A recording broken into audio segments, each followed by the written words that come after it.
This is Peter Helland on the show Israel, and some of you might have seen the four of us, Vincent, Mike, and Mario, together. I think it was last June. And with the verdict, we've been meeting, and with the verdict coming out on the Chauvin trial, we were ready to try to jump in with the conversation that we've been having. The scripture, I think, that in my mind is really the solution for a lot of things is 1 Timothy chapter 1 and 2.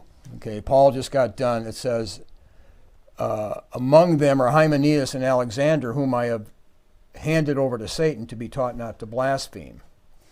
I urge then, first of all, that requests, prayers, intercessions, giving of thanks be made for everyone, for kings and all that are in authority, that we may live peaceful and quiet lives in all godliness and holiness. That's what we're aiming at, to live a quiet and a peaceful life. I think most people want that. Here is the answer, but the problem was people were blaspheming. And Paul had to give them over to Satan to teach them not to blaspheme. That was the core problem. Blaspheme means to speak evil of, and you're not allowed to speak evil of one another, but especially it means those in authority. Okay, now I'm guilty like crazy. Why? To speak evil of means to make light of. Any ridicule, any participation in people making fun of those in authority, so the solution here is, wow, I need to be praying. I find myself praying more for the administration now than I did with the Trump administration, because my tendency is to be more critical of the current administration.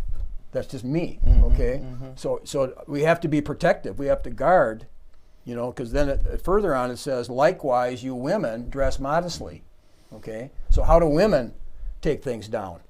Well, they dress immodestly, okay? How do we take things down?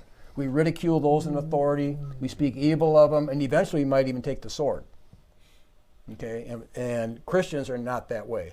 So the solution is, we got to pray for those people. We got to watch what we're saying.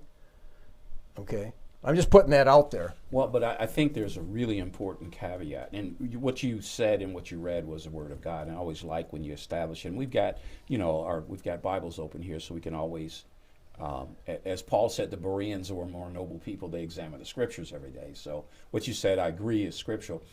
The problem is, we're truth speakers.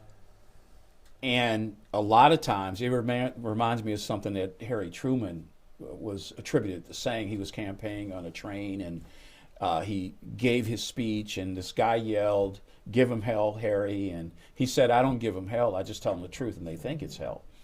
So I think we need to differentiate between speaking evil and ridiculing and speaking the truth.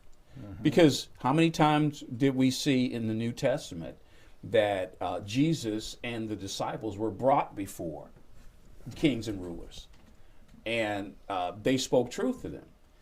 So what I don't want, because as you know, we're not new beginners. We're not babies in Christ. We're all elders with gray hair in our head, and we've been tested. So I think it's important that we set a proper tone of rightly dividing the Word of God. I agree with you. We shouldn't ridicule. And I agree, it's something that I've had to deal with myself. It's crucifying the flesh, but at the same time, we need to speak truth to power. Yeah, I mean, and we also have to talk about the situation as it exists. Exactly. The signs of the times. So a year ago, the cities were going up in flames, and we got together to testify to the fact that didn't correspond to the situation in South Bend, Indiana, that there was no racial polarization in South Bend, Indiana.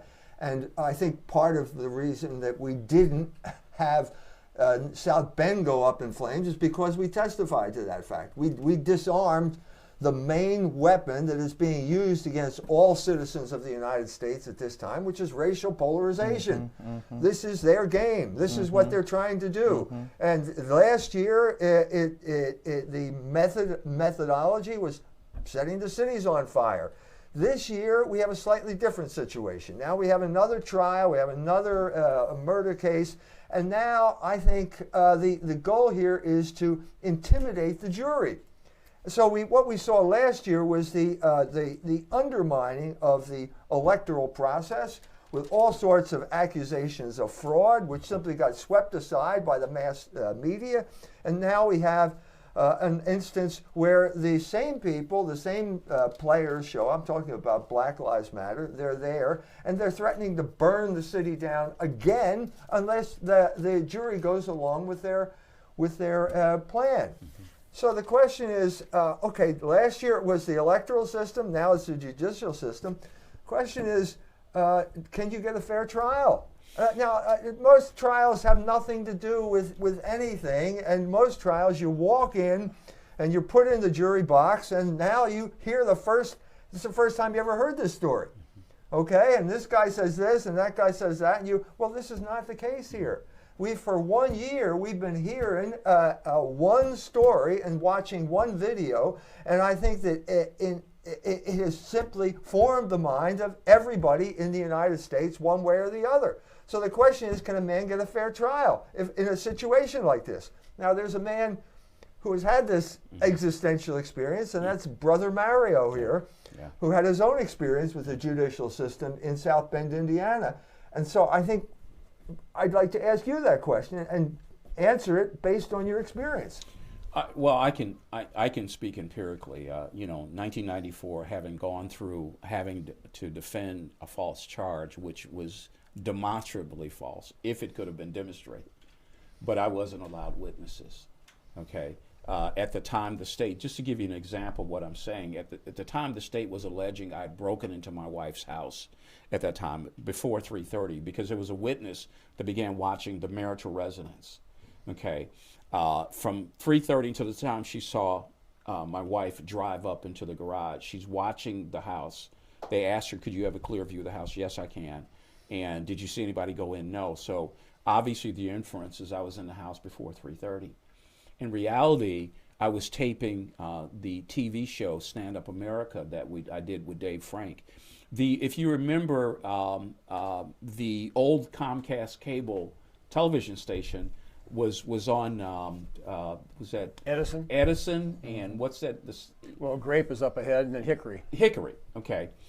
We had left. There used to be an AM radio station on Hickory. It's a vacant lot now, or built over. So we normally we would do our radio show, AM radio show, get done at 12:30, go to lunch at Dave's restaurant. He had Frank's on 23.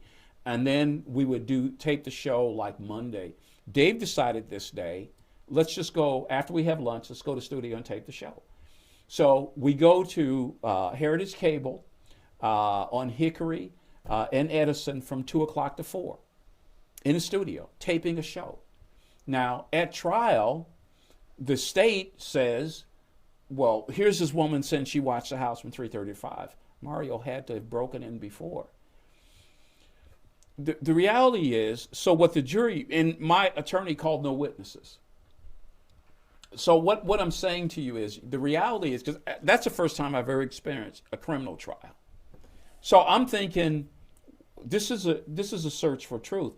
Well, I'm going to tell you, the reality is, a criminal trial is based on what the prosecution can prove. They charge you based on elements. And they have to, whether it's knowingly, intentionally, you did and you committed this act. Well, so all they're interested in doing is presenting to the jury these elements, because then they'll charge the jury. They'll say, okay, we prove this, this, and this, and what's your verdict? What I'm saying to you is, brother, is this. What I saw firsthand was the manipulation of justice, the manipulation of the justice system. Whoever has the power to do it, convict anyone. Okay, now let's get back. Let's back up a little bit. Okay. Get the big picture here. Why are you persona non grata here in South Bend, Indiana? What was the political background of this? This wasn't just this was a political trial. Right. You were challenging the incumbent mayor of South Bend, Indiana. Right. And I assume you had a good chance of winning, because if you didn't have a good chance of winning, they wouldn't have done this to you. We had been told, and of course I talked about Dr. Dennis Moran being my campaign manager, and he had been the campaign manager for Mike Barnes. And Mike Barnes was a very powerful, Mike Barnes was the prosecutor. for 20-something years, and Right. a very wicked man, a very evil man. Well, Dennis had, after several campaigns, had just decided he didn't want anything to do with him. And he was drawn to me because I was a reformer, running against Joe Kernan, who had Joe been... Kernan was the mayor, the Right. incumbent mayor at that Exactly. point. We had been told, Dennis had found out that the plan was for Joe Kernan to win in 1995 and then to be appointed as lieutenant governor, which he in fact was. So if I were to win, not only would I interrupt that plan, because if he wins the mayor, then he can then hand over the mayor's seat to whomever they want, Steve Lickey. And that's important because it controls so much money. Right. And TIF and contracts and those kind of Right. things. So here I come along, I'm just thinking, who's not against improving the neighborhoods and fighting against crime and those type of things? Well, the reality is it's not about justice. It's not about what's right. It's all about who can manipulate So who can a court manipulate the public opinion? and the public opinion. Because Did the South Bend Tribune come out in your they favor? went after me. Went after me. So Several, you can't count on the press? No. The press is now in the pocket of the Democratic machine, which Yes. controls politics in South Bend, Indiana. Yes. That the Democratic Party represents the interest of black people, of course. You should have Well, known that. You should have known that. Okay, that's I laugh when I think about the history of the which has been in control over 40 years here, and you think, well, this should, Democrats, they're pro-black people. No, if you look at the numbers now, I mean, it's really bad. Poverty, unemployment, the size of the police department has shrunk. The number of minority officers have shrunk within that context. It has not been good for black people.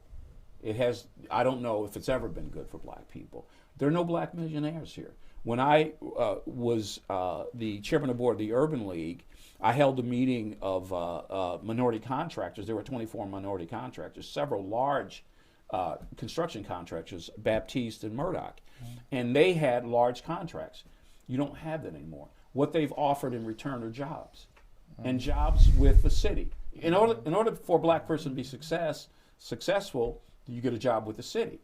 Okay, so that brings control. You go along with the plan. Well, you're silenced.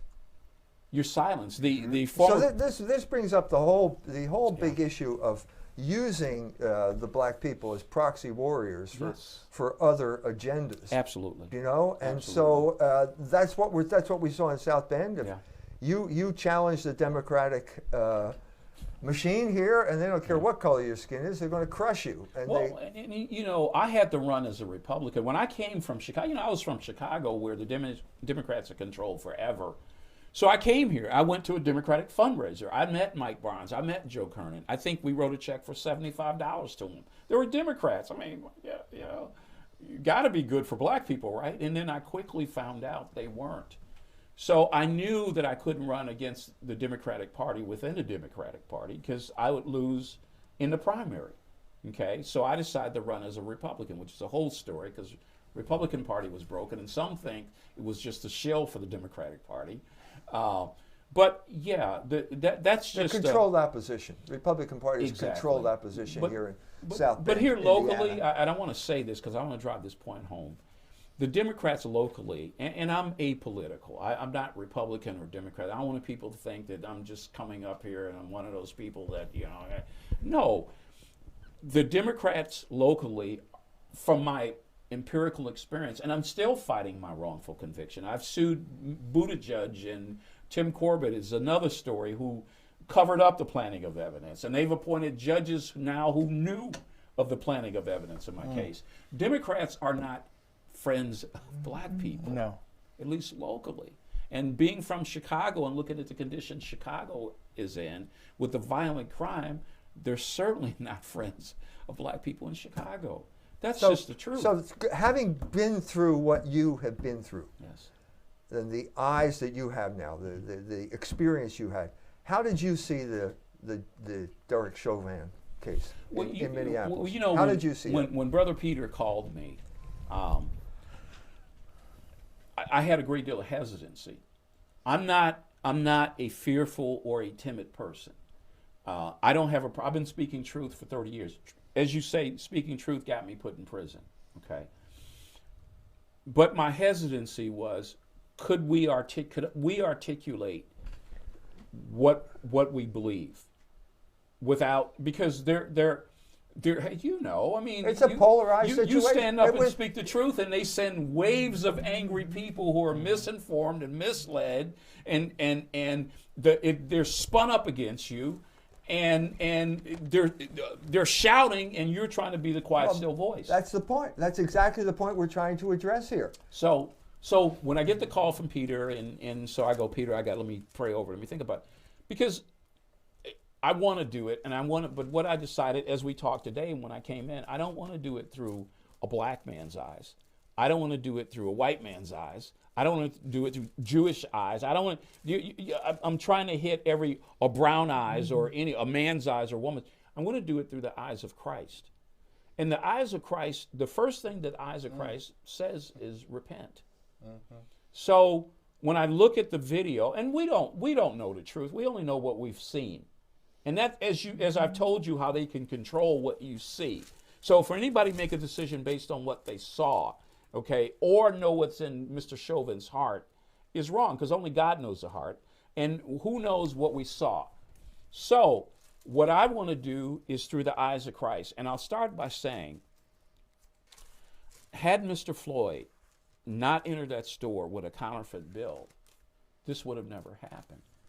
That does not excuse what they say happened, and you have to say that because there are people who are ready, I want to throw a shoe. No, personal responsibility. Personal responsibility. And when they brought the woman in adultery, caught in adultery, to Jesus, he required her to go and sin no more. I'm thinking of like your dad. What would your dad have thought if he found out you were going with a counterfeit bill? Yeah. What would have been his attitude? My dad was old school. I mean, my dad was, that was no way he would have allowed that to happen. My dad would have just given me $20 or you know, I mean, see, but now you're dealing with the attack that happened back in the Garden of Eden against the family, which is being spurred on today. Government is trying to replace authority in the family. We have to say these things through the eyes of Christ. How did this happen? This is not vote for this party and we'll change, and vote for this guy and we'll change. The reality is the Lord is not the Lord of America. That's the problem. And so you have suspect verdicts. You have suspect cases. I'm sorry. Would you repeat that? The Lord is not the Lord of America. Thank you. That is the root of all of our problems. But we put on our money, God, in trust. How could you say that? We live in a country that has certain traditions. And so Tom Paine wrote in his pamphlet that in America the law is king. Now, you know, you can quibble with that, but that's pretty much all we had here. Yeah. We had people coming from all over the world as immigrants, some of them as slaves, some of them freely, and so on and so forth. We have no common tradition here. We have no common culture, but we have the law as the great equalizer. Right. Well, if you can't, can you trust the law? Well, can the law be manipulated to the point? Look what could happen last year. Right. Last year, we realized that if you're Google, you're the government, because you make the rules. Yeah. And my livelihood is dependent upon the people making rules in Google, and I have no recourse. So there goes representative government. That's exactly what happened in Indianapolis when Mike Pence was here with the Religious Freedom Restoration Act. Correct. You have oligarchs, CEOs coming in and saying, you got to change your law. Well, wait a minute. We elected these people to make our laws, and now you're telling, who gave you the right to change the laws of the state of Indiana? That's the electoral process. Now the question is, are they going after the judicial process as well? Is that going to be weaponized? Is that going to be politicized to the point where if you have a position that is politically sensitive, as you had, well, all bets are off because we will demonize you in the press, and you can't get a fair trial if you're demonized. So it used to be that if someone found a newspaper in the jury box, well, mistrial. We can't go on because that person has information outside of the courtroom that is influencing his decision. Well, we're way beyond a newspaper. Yeah. And you're right, you can't judge a person's heart, but we are in a system here where the law is king. Well, what we're seeing here is an attempt to undermine the law, the idea of law, the rule of law. Well, it's subverted and it's brought under control. And it's not justice. That's the problem. It's not justice. Justice becomes relative. Justice is the opinion of the powerful. That's exactly. That's what Thrasymachus said to Socrates a long time ago. And Socrates disagreed, and as a result, we had a civilization that was based on justice as something other than simply the rule of the powerful. Well, what we're doing is heading back to the opinion, to a point where truth is the opinion of the powerful, because if you own Google, you get to determine what the truth is. But it was going to go there from the get-go because we know the Bible talks about the law. Okay. Well, and we now, also are there two laws? Which law? We know what the law is. We didn't know anything at the beginning. So Ben Franklin said, they asked him, what kind of government do you have? And he said, it's a republic if you can keep it. Right. So we didn't know. And there was a struggle. America has been nothing but a struggle, you know, between various groups of people, okay? And sometimes it gets better and sometimes it gets worse. Yeah, but you can't have a law. You can't say it's a republic and it's ruled by law. And then the U.S. Constitution, the supreme law of the land, has no acknowledgement of God. So where's the reference point to this law? Yeah. The law has no reference to God, so what's it reference to? Money? Yeah. Yes. Mm-hmm. That's where it ends up referencing itself. Well, because once you take God out, and money's going to be the determiner. It's been a struggle. It's been a struggle. So people came over, and they had their idea. They brought their cultures over here, and they established their own little colonies in places like Chicago. Yeah. And they were, you know, the Irish neighborhood and the Polish neighborhood and the Italian neighborhood and the Lithuanian neighborhood. And at a certain point, everything's, you know, we're all a little bit different, but we all kind of get along because we have the laws here. And then suddenly, no, that's not the plan anymore. That's not the plan anymore. And I've been asked to speak to a group of Lithuanians on Saturday, and one of the crucial turning points was Martin Luther King showing up in Marquette Park, and standing on the one side, and on the other side, they're black. So the other people, well, they have to be white, right? If they're not black, they're white. Right. Well, they thought they were Lithuanians. And they thought that we came here as Lithuanians, and we have the right to have our own little culture here, and blah, blah, blah. And it was declared unconstitutional, illegal, bad people. And this was the beginning of this ball rolling. And the man who gave them credibility was our beloved President Father Hesburgh, who the icon of Notre Dame is Hesburgh, and Martin Luther King singing "We Shall Overcome."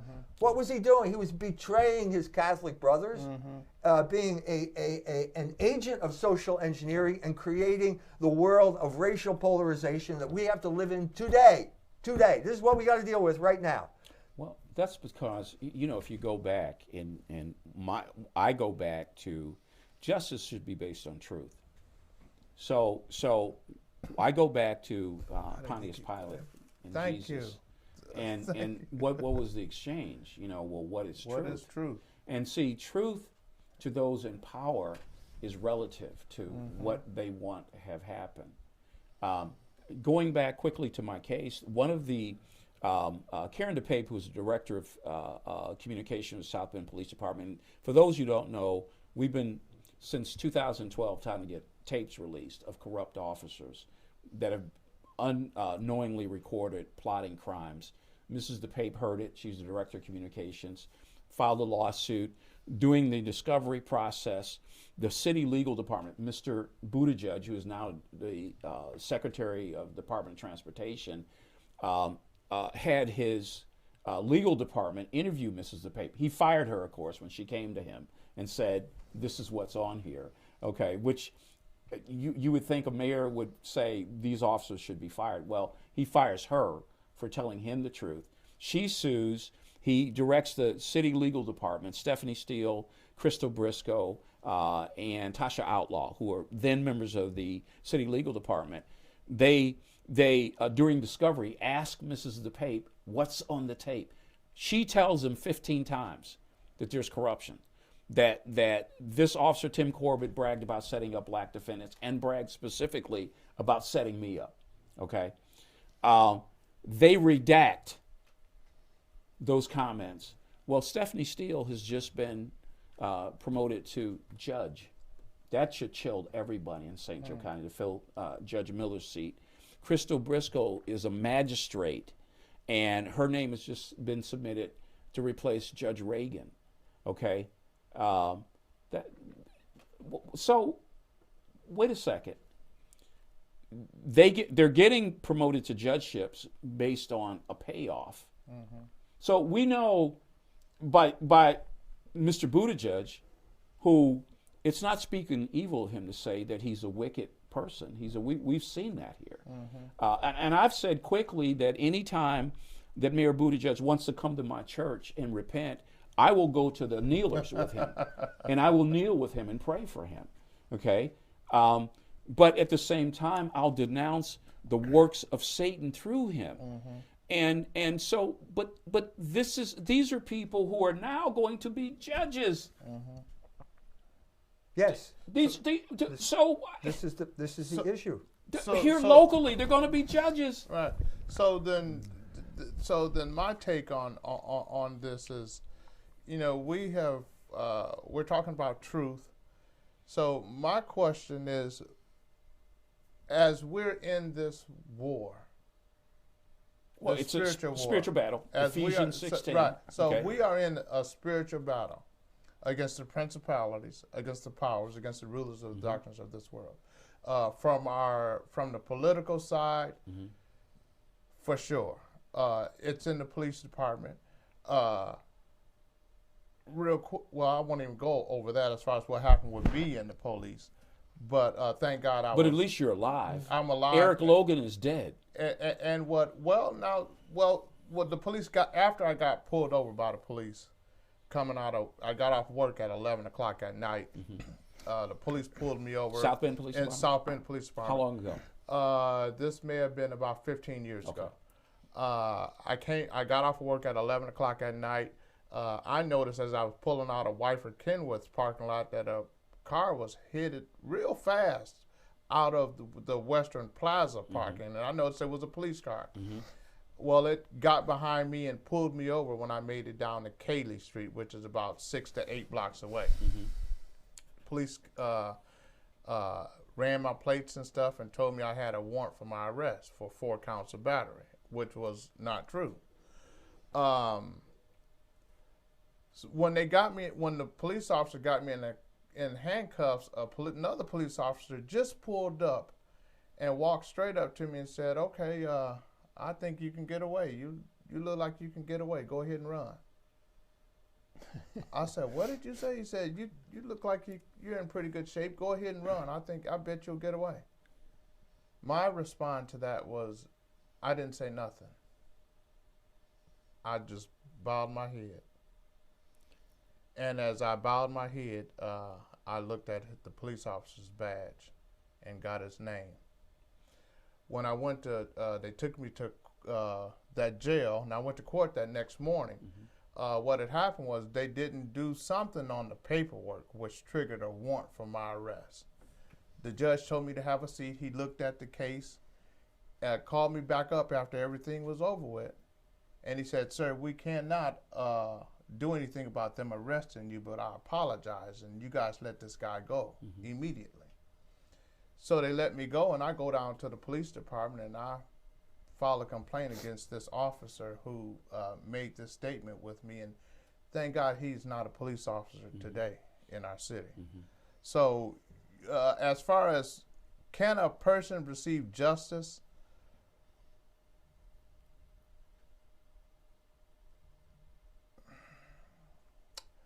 I'm always leaning to say no. Well, here's the thing. You need to back up, okay, and say, after they stopped you, they told you to run your plate. But here's the problem. The Constitution requires probable cause for them to even run your plate. Yeah, I didn't do nothing. Okay, see, the problem is, okay, I'm Joe, police officer, I pull you over. Sir, I ran your plate, and you, wait a second, sir. My question is, why did you run my plate? Yeah, they never said why they stopped me or I wasn't speeding. But okay, there's cases, okay, the United States Supreme Court since the 60s required probable cause, okay? An officer can't just, I'm going to run this plate. He can't do it. They But have he to did be, sir, you went through a stop sign. Sir, you have a one of the things in Chicago they'd always do is pull you over, and then as they're walking the car, break your tail light with their nightstick and say, I pulled you over because of broken tail light. Okay. There was never probable cause. He never told you, sir, you were speeding. See, it goes back to what Mike and what Peter is saying. The justice system, it's been perverted. It's flawed. So can a person get justice? Depends on who they are.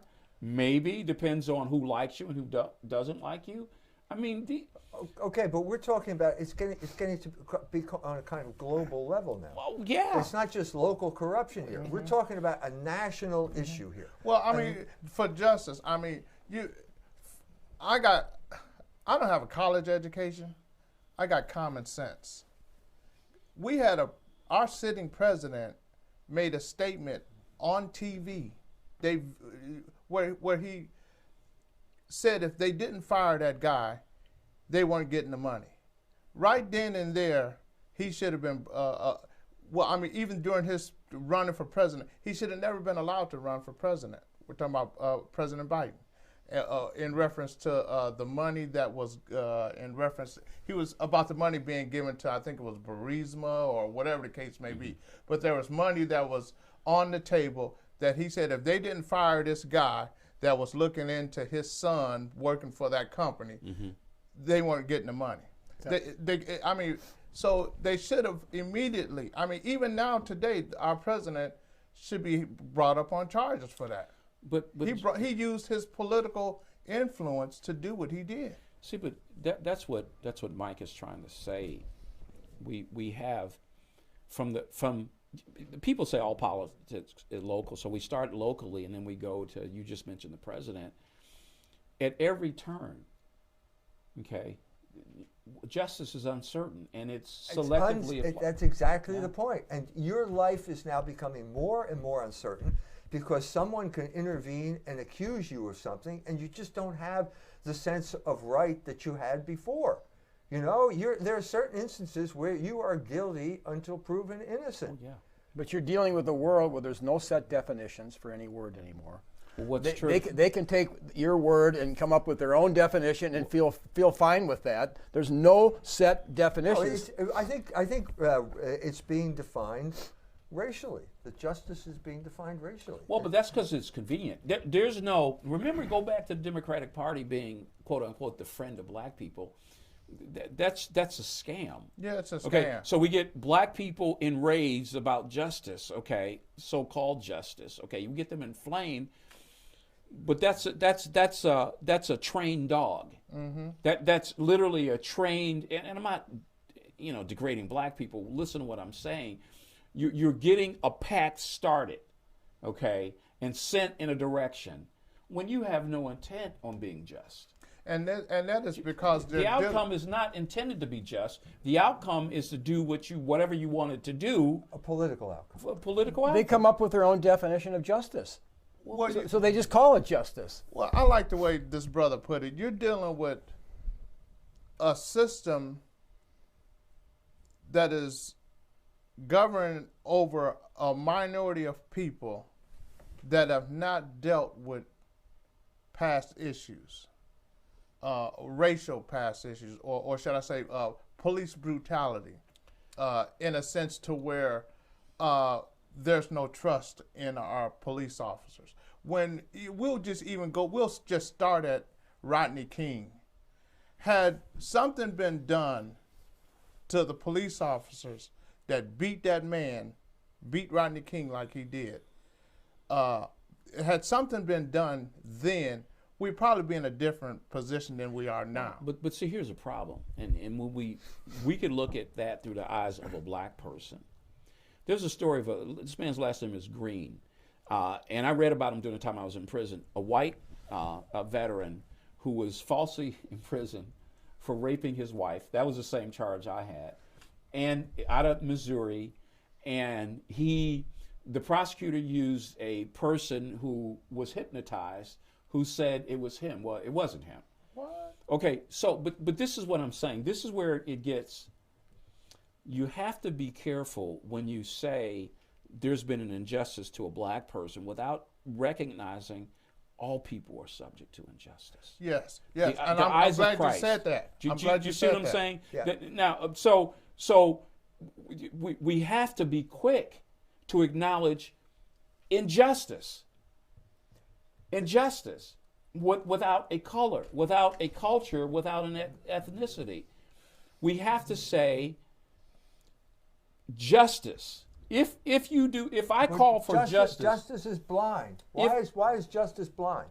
Justice is blind because the money that's behind it. Well, he's talking about in the better sense of the word. No, The statue of justice, she holds scales. There's a The famous statue. is, Okay. justice is a woman, she's holding scales, okay, so you're going to be weighing the balance, and she got a blindfold on. That means she's not supposed to take account of the superficial things like the color of your skin. Yeah. God That's shows the no whole partiality. point. That's That's where the that whole goes point. back So to. we're that calling image. into question justice. See, what happens is, and that's how you get an angry pack, ethnically speaking, attacking people because they're spun up. If the Rodney King was terrible. I understand that, and I'm a black man. I'm 68 years old. I've been there. But what God does is now say, as a pastor, to my congregation who is not majority black, to my congregation who is Irish, who's Asian, who's everything, I can't just stand up there and rail against the injustice against the black man. If I am a Christian, I have to look through the eyes of Christ, and I have to see that my Savior, who last time I checked was Jewish, okay, was betrayed, and they chose Barabbas. Betrayed by, yeah, thank you. Okay, so let's go back here now. Let's look at the justice from the eye. I'm not looking for black justice. I'm looking for God's justice. To piggyback on what you're saying. Is that making sense? Exactly. And I know I'm making people angry because they want to. My thing to the young man at work today. It's how are we looking on our time? Good.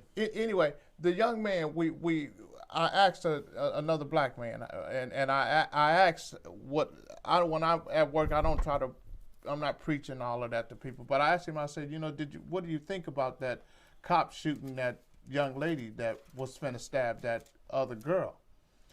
And he said he could have shot her one time, and she might have lived.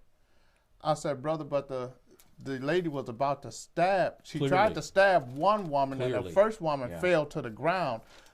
And then she had the knife and was finna stab the other woman. And had the officer not used deadly force, then that other woman would have been stabbed also. So then, my thing is, and I'm human, and I was quick to react in the flesh. But then the spirit man of me, immediately the word of the Lord came and said, the wrath of man does not produce the righteousness of God. So, it's this balance that as a young man of color that I'm dealing with this thing. I want to make sure that I'm not doing things in the flesh when it comes to racial issues. Because it's when you try to deal with it with color, it's you're dealing with principalities. Well, when you dealt with The other thing is that we're not There are other cases that have taken place Yes. at this time. Yeah. Now, the demonstration at the Capitol was done by people who thought they had the right to assemble and the right to free speech, and they thought they were guaranteed by the Constitution. Based on the Constitution, we the Okay. people. Okay, and so on and so forth. Now, that got turned around by the media who put a label on them and said it was an insurrection against the government. Okay, now, I've been to Washington, D.C., and I was there before 9/11, and you couldn't get near the Capitol building. You couldn't get near, and that was before 9/11. And so this day the people show up, and basically there's nobody there, and they move the barriers. I have seen videos of the cops removing the barriers. Come on in, come on in. So you can't get in there unless they let you in.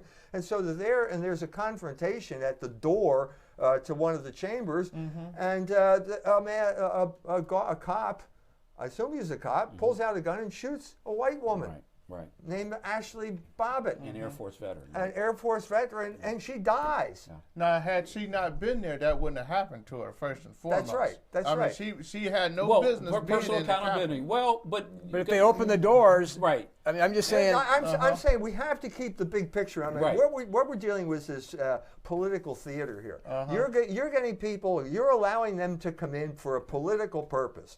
Okay, who knows who led those people in? Right. Okay, Right. you never know what's going on at this type of event. Now, this woman was shot. Whatever happened to that story? Yeah. Whatever happened there? Well, that's not convenient. Well, that cop's not going to be brought up on charges. No, that's exactly what happened, because basically everybody's thinking, well, didn't that lady die? I wonder what happened. And then they just announced 2 days ago, oh, no charges are going to be filed. Well, what's the difference? What's the difference? Well, that's not politically convenient. Yeah. There's no political purpose from the oligarch's point of view to pursue that and make it into a big deal.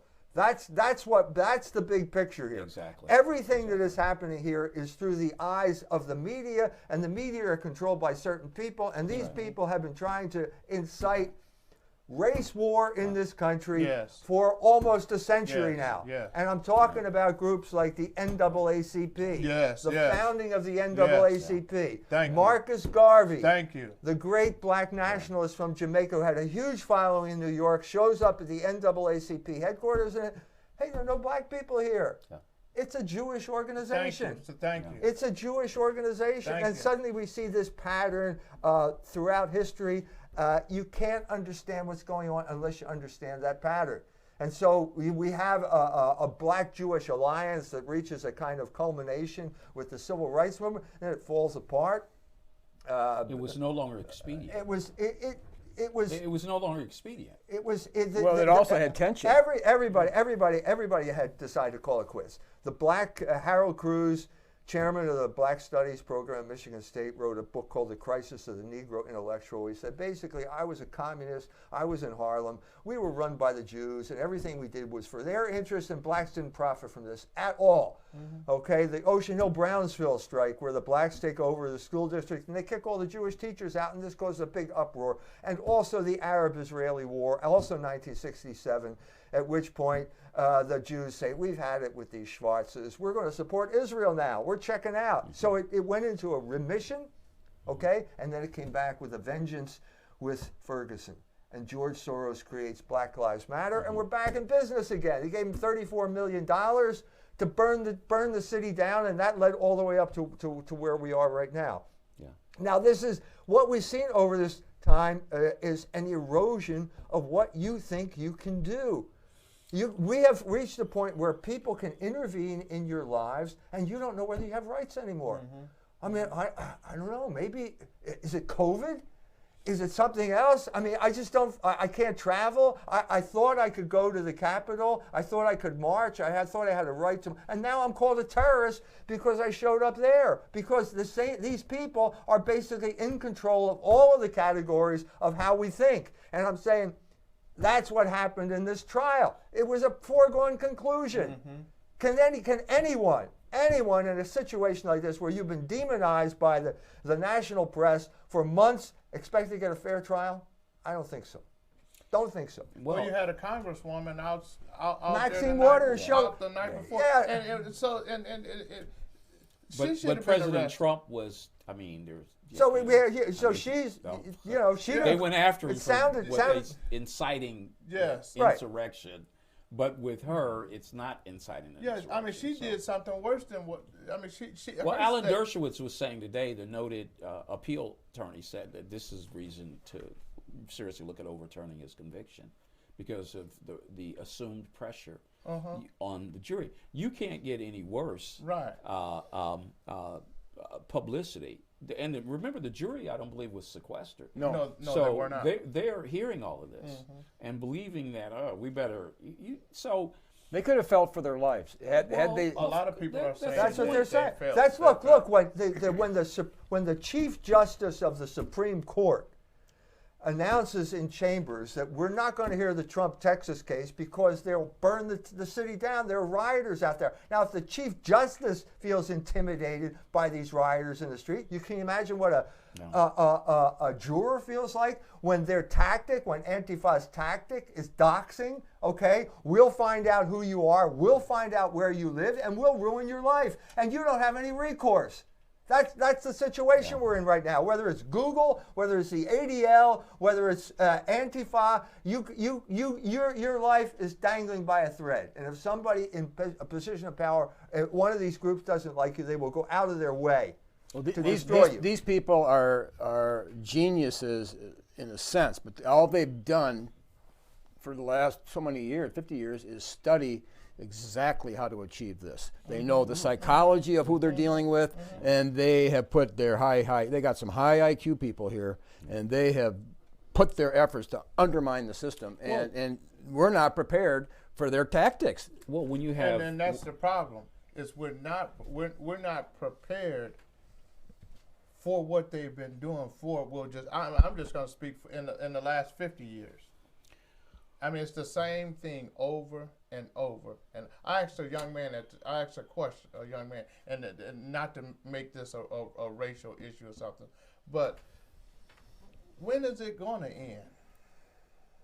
When is it going to end to where it's happening in my lifetime, it happened in my father's lifetime, it happened in my father's lifetime. well, here's the thing: Cain killed Abel. Okay, you see. But Cain killed Abel because the spirit No. Cain killed Abel because of this how he was conceived. I mean, Okay, now, but I mean, people don't wake up in the morning unless there's something wrong with them and decide to kill someone. exactly. Okay, so whether it's Cain versus Abel, here's my point: we digress down a side alley when we make this about. I've been black all my life, and I've said, I mean, I get all of that. But again, I want to get it out the alley. I want to get on the main street, and I want to quote the Apostle Paul in Ephesians 6:10, and I want to talk about this is not what they're trying to say. This is a racism and a black issue. What I want to elevate on is we battle not against flesh and blood, but against powers and principalities. And that is the only way we're going to be victorious. Well, when you say when it's going to end, we know it's not going to end. We know the end of this story, man. And look, so many people talk about. I hear it till I'm sick. They justify homosexuality. What's love was wrong.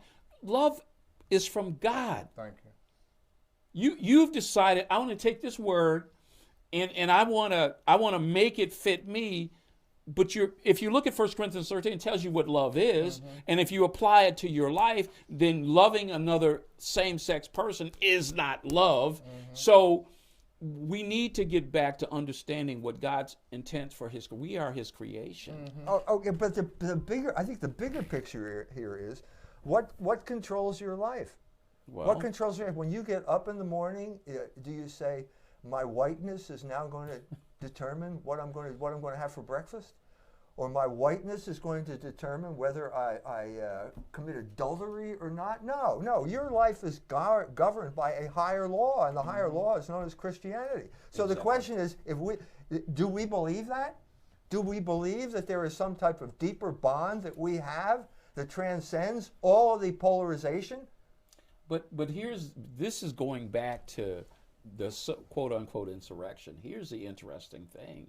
when Peter talked about the Constitution, if you listen to the people, they were there because of the people, by the people, and for the people. God was never involved. Thank you. They were there believing we have the right to take our... there was a naivete there. Yes. There was a naivete Yes. that you could somehow succeed simply by your power Oh, alone. I'm the people, and this is our house. Well, you're going to get shot. There is You're going to get shot. Because Well, they're the gonna fall Constitution back on says them. we Yeah. the people, right? See, it's. Let me tell you something.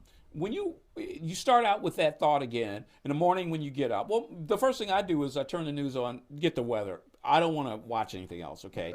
For this reason, 90% of the media, the large media corporations, are controlled by 6 companies, okay?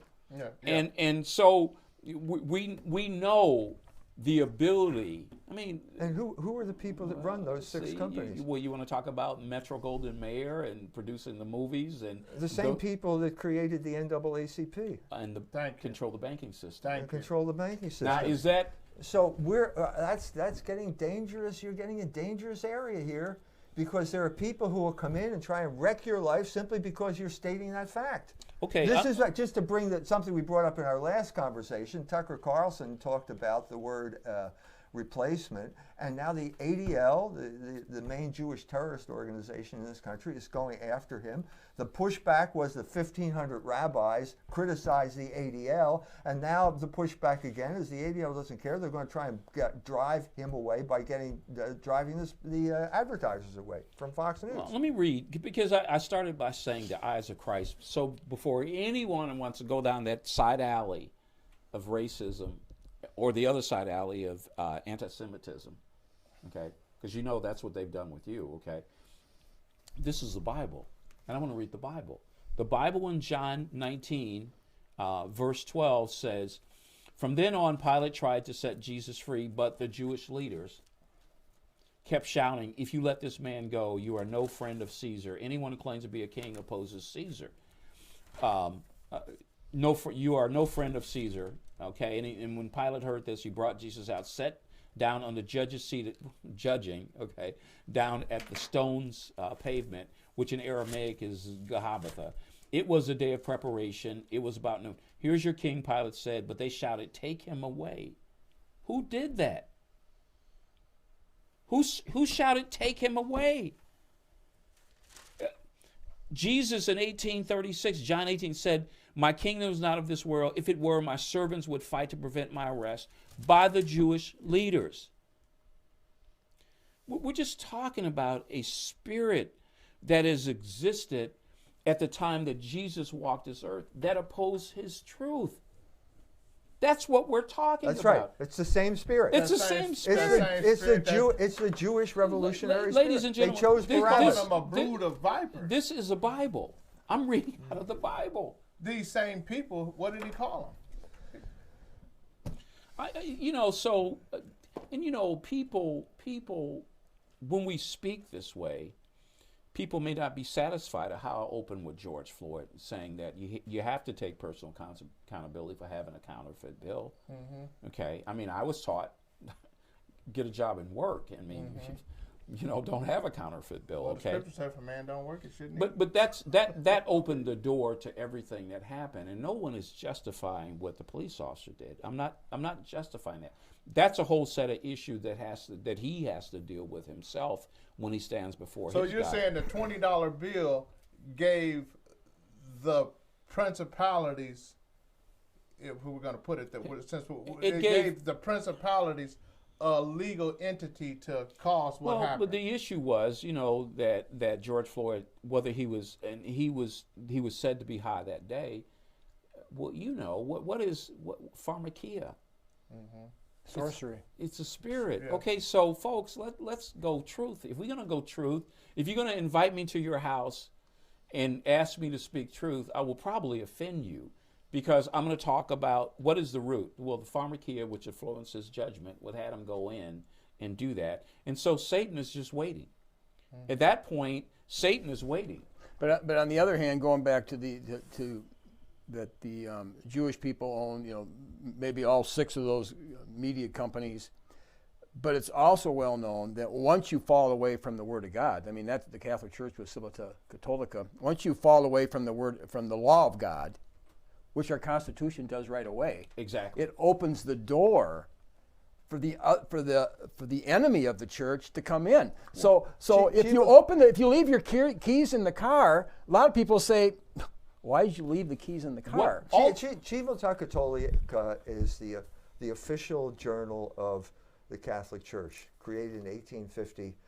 In 1890, they did a 3-part series on the Jewish question in Europe at that time. And in it, they said any country that turns away from the laws created by the Christian monarch will end up being ruled by Jews. It's that simple. It's one of those prophetic statements. They were talking about France. They were talking about the French Revolution. And now we see the same thing happened in America. And then, Mario, you can testify. Have we fallen away from the laws of God? Yeah. In the U.S. Constitution? Yeah. Well, the Constitution, as you pointed out, is the Lord God is not named. I mean, on purpose. To put it on your money is laughable. The worst crime crime when you don't trust in God. What's the worst crime in the Bible if you just go through? Not acknowledging Him. Yeah. Mm-hmm. Even the Muslim faith, I mean, you can't hardly speak 3 sentences, and you have to acknowledge Allah. But see, the danger here is, though, that you're undermining the only thing we have. As I said, in America, the law is king. That's all we have. But what law?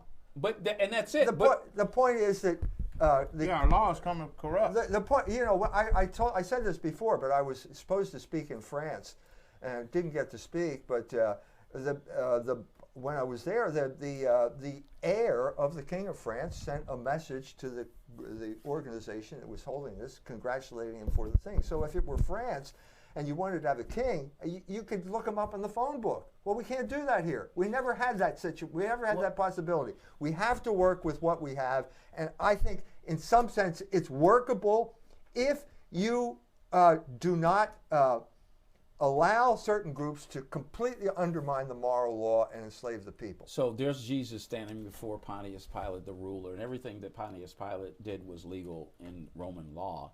But it was subverted by the Jewish leaders, the Pharisees, and the religious leaders of the law. That's right. So history repeats itself. Thank you. And God's in control because He's exposing it. But Candace Owens got on there and just did a rant, that everybody's a coward. In other words, Pilate was a coward because they threatened him with insurrection, and he caved in. Yes. And now we're seeing, and only people like Candace Owens are allowed to say this, okay? Yeah. But she's blasting, we're all cowards. Where are the men? The church has got to be the stronghold. The church, it's a church. Yeah. And that's a topic for a whole other discussion. Yeah. God bless you all. Okay. This is Vincent, Mario, and Mike, and Peter on the show Israel.